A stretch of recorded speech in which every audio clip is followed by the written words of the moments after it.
Thank you, Mr. Speaker. The title of the ministerial statement is Bermuda Transportation System Ready to Welcome Visitors. Mr. Speaker, General Powell said, "There are no secrets to success. It is the result of preparation and hard work and learning from failure." Mr. Speaker, preparation and hard work is what we at the Ministry of Transport, Department of Marine and Ports, and the Department of Public Transportation have been doing to get us ready for this season. We are prepared for whatever confronts us. We have listened to our stakeholder partners, and although we can't do everything on everyone's wish list, we will be delivering more traffic enforcement in the east and Horseshoe Bay Beach, more minibuses, pushing for more on the road taxis, and supplemental ferry service around cruise ships' arrival this season.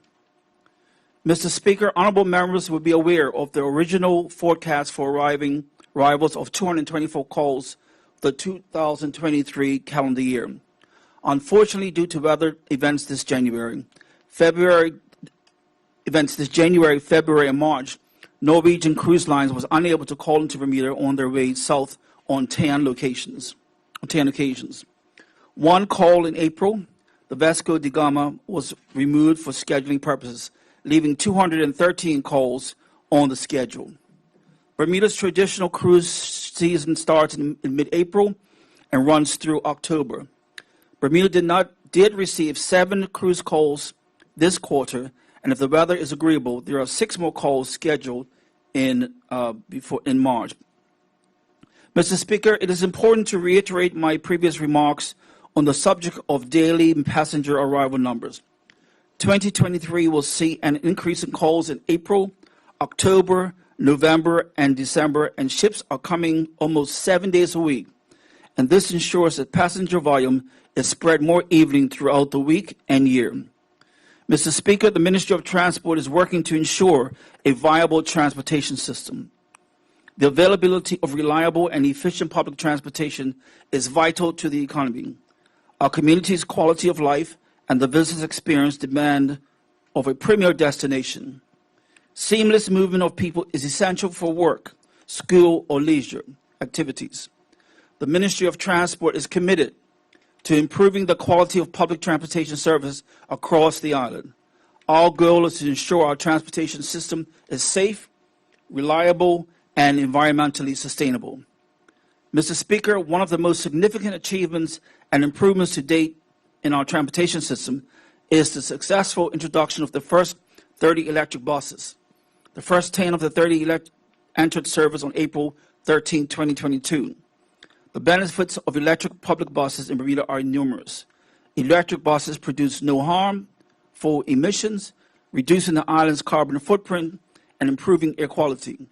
They are also quieter and smoother, providing a more comfortable ride for passengers.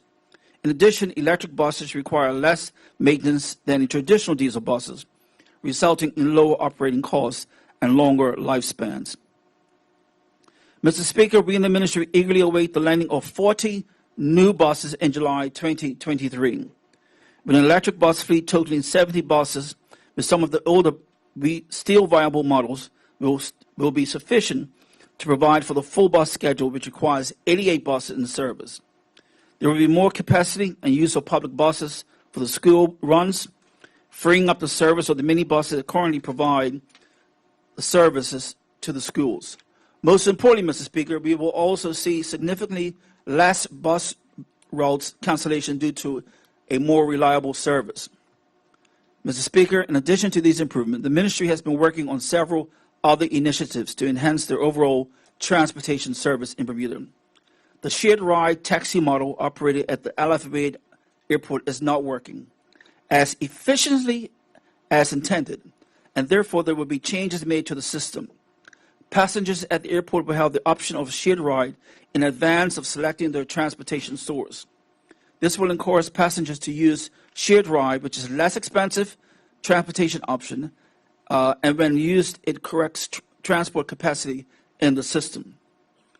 Mr. Speaker, with the increased cruise passengers foot traffic and the increased demand for public service vehicles, particularly in Dockyard, Horseshoe Bay Beach, and St. George's areas, the ministry is dedicating traffic officers at Horseshoe Bay Beach and St. George's. Dockyard has its own dedicated officers and system, which has worked well over the years. This initiative will ensure a safer, smoother, and overall better experience for the visitors to source transportation while on vacation in Bermuda. Lastly, Mr. Speaker, I set out the recent budget debate. The Department of Marine and Service has increased budget of $2.3 million for 23-24 fiscal year. The increase represents the government's commitment to providing a sustainable transportation system.